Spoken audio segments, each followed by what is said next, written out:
안녕하세요. 토리쌤 전은지입니다. 이번에도 송지연 원장님을 모셨습니다. 인사 한번 해주시죠. 안녕하세요. 저 토리 ABA 1호점 원장 송지연입니다. 네, 오늘도 이제 송지연 원장님이랑 ABA 얘기를 해볼 건데, 이번에는 어떤 주제로 원장님께서 얘기를 해주실 건가요?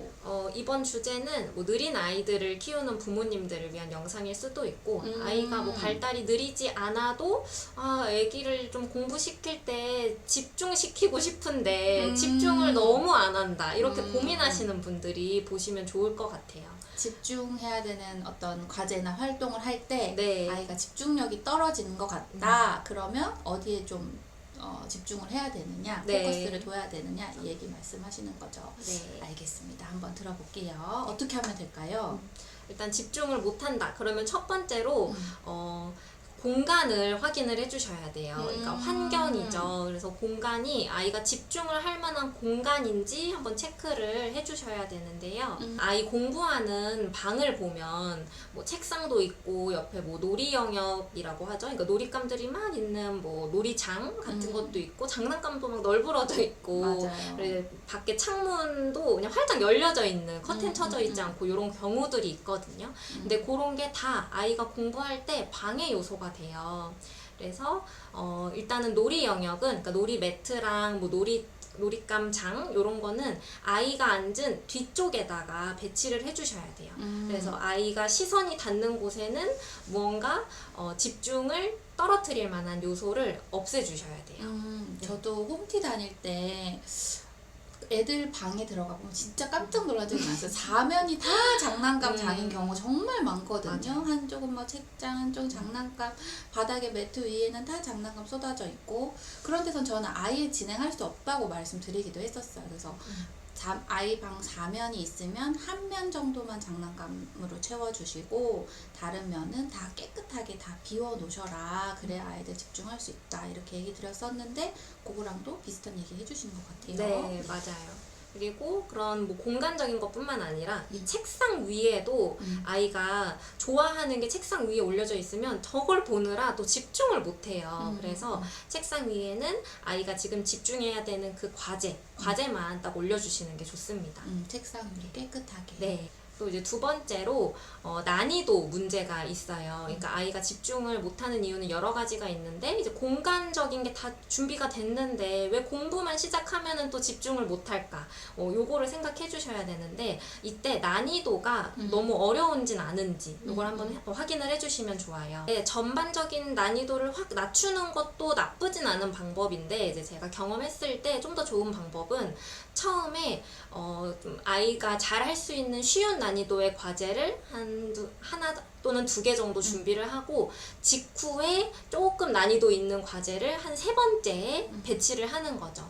이렇게 난이도를 처음엔 좀 쉬운 걸 했다가 이후에 어려운 걸로 하면은 쉬운 거를 했을 때 그 관성으로 어려운 것도 조금 더 거부감 없이 할 수 있게 되더라고요. 맞아요.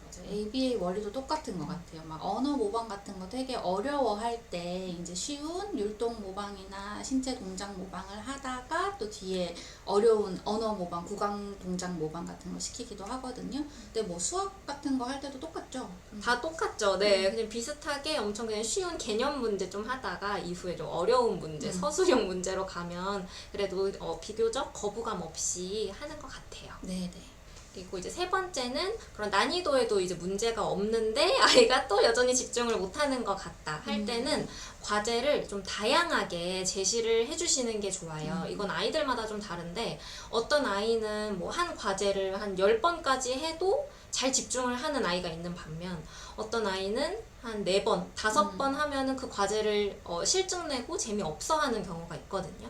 이거는 시도해보고 아이 특성에 따라서 좀 다르게 해야 되는데, 만약에 그렇게 4-5개 똑같은 과제를 했을 때 질려하고 재미없어 한다면 그걸 파악하시고 이후에 과제 준비하실 때는 한 3-4번 정도는 똑같은 과제를 하게끔 하고, 이후에 아이가 질려하기 전에 다른 종류의 과제로 그냥 바꿔주시는 거예요. 네, 그래서 그렇게 과제를 질려하기 전에 다른 과제로 바꾸면 아이 입장에서는 또 새로운 자극이니까 조금 더 집중력을 오래 유지할 수 있더라고요. 맞아요.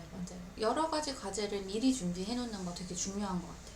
근데 또 저희가 만나는 애들 중에서 또 엄마가 과제를 바꾸는 동안 혹은 선생님들이 과제를 바꾸는 동안에 또 주의가 흐트러지는 아이들도 있어요. 그래서 이건 아이들 아까 말씀해 주신 것처럼 아이들 특성에 따라서 바꾸면 바꿀수록 자꾸 주의가 분산된다. 그럼 그 아이들은 준비된 과제 한두 가지를 쭉 집중적으로 하고, 만약에 그게 아니라면 좀 다양하게 과제를 준비했다가 시도해 주시는 게 좋을 것 같기도 해요. 강화제, 보상이죠. 공부를 했을 때 보상을 확실한 걸 준비를 하셔야 돼요. 그러니까 아이가 평소에 뭐 예를 들어서 젤리를 좋아하니까 이거 공부 끝나면 젤리 줄 거야 라고 얘기를 했지만 그날은 유독 밥을 많이 먹어서 젤리가 안 땡길 수도 맞아요. 있거든요. 근데 그럴 때는 또 그 상황에서 아이가 원하는 다른 걸 또 찾아주셔야 돼요.